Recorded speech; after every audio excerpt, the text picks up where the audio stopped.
This video is called the Climate Change Accelerator. It's about the one variable nobody's talking about. It's the only one we have any control over, and it's going to accelerate the impact of climate change.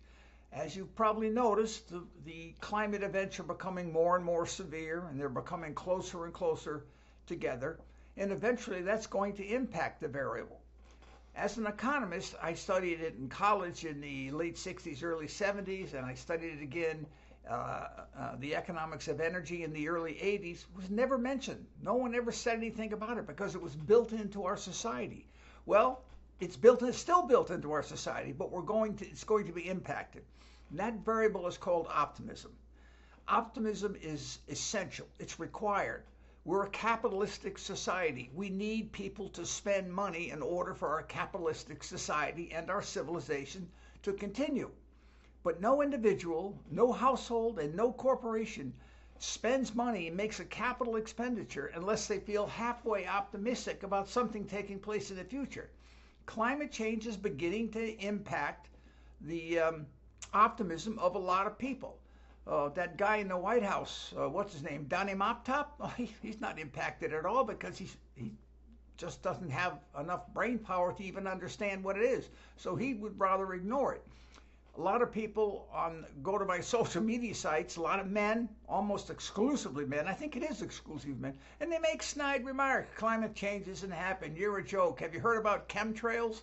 Well, we had an ice age. It's amazingly stupid. But those people who do understand, and there's more and more of them every day, they do ask questions, and they are interested, and they want to know.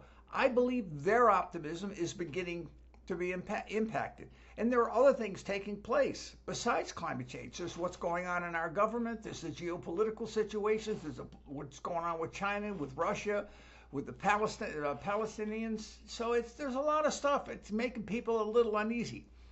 Here's what's going to happen.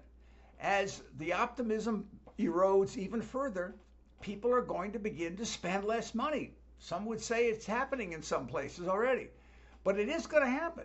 Whether we do anything or we do nothing, it's still going to happen. We're not on a trajectory that has no end. We're on a trajectory and we're at the apex.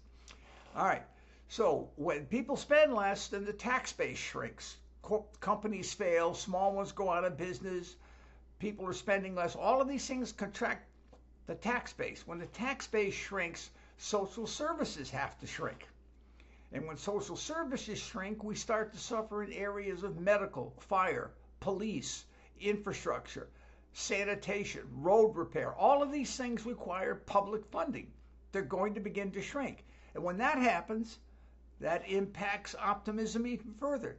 So it's a negative feedback loop. The worse things get, the worse they get. And the worse they get, the worser they get. And I made that word up, by the way. So we need to do something. We have to prepare ourselves. We have to let the public know what's coming so that we can be prepared, so that we don't collapse, but rather we contract. And we have to plan for that. So it's don't plan and collapse, plan and contract. Can you remember that one? Don't plan and collapse into violence and anarchy and human suffering, or plan and contract. That's what lies ahead for us. In order to do that, we have to organize ourselves. Government's not going to do it. Corporations aren't going to do it. Universities are not going to do it. The big institutions are all part of the system. They really don't even have the ability to say what I'm saying. So they don't say it. And so we're walking down the primrose path, fat, dumb, and happy, towards a black hole at the end from which there will be no return. And there is no return. So please, go to the website. And I don't know if you can look it up, or I'll tell you what it is. It's Earth, the planet, earth-ship.org. On the website, there's a section there, a tab called The Hard Truth. It's only 1,000 words. That's it, and it explains everything. After you go to The Hard Truth, then go to the sign-up page. Then you put down your name, your email, and your address about where you live, and then we can start to organize ourselves. We have to do that. I know it's hard because climate change isn't in your face every day. And today's one of the most beautiful days we had all summer. Lovely. There's no climate change. I told myself that. No. You can't say that. You have to know that the climate is changing because the amount of carbon in the atmosphere is increasing 42 gigatons every year. It's the carbon that grabs the heat and warms the planet. So go and sign up. Do something. We can't just sit here like a bunch of jerks and let it happen to us. Okay. See you again.